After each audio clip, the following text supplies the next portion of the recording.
ראיתי שרשמו לי מלא שאלות, אז החלטתי לעשות סרטון שאלות תשובות. נתחיל. היה לי 3 שאלות שחזרו עליהן מלא פעמים, אז נתחיל לעשות את 3 השאלות האלה. השאלה הראשונה הייתה, אני אביא את הטלפון שלי ואבדוק. טוב.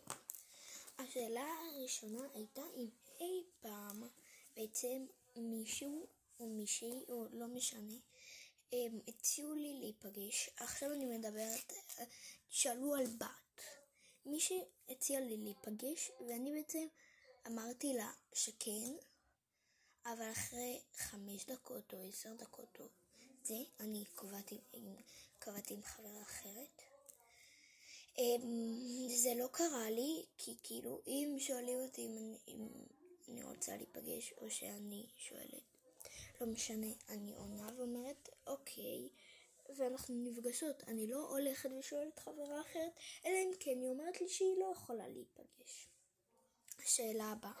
השאלה הבאה הייתה אם אי פעם שהתאפרתי ושמתי תוכם, אז כזה יצאתי מהקווים ויצא לי כמו סוג של שפם, ואותו ילדה רשמה כי לה זה קורה מלא פעמים.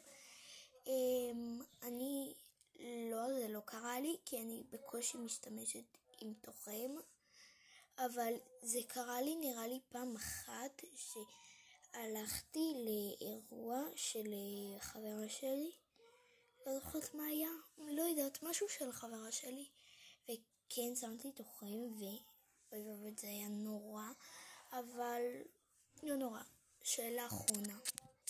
שאלה אחרונה ששאלו אותי זה אם אי פעם היה לי תשובות לא נעימות, או תשובות רעות, או תשובות, כאילו שאלות שרשמו לי בתגובות דברים לא יפים.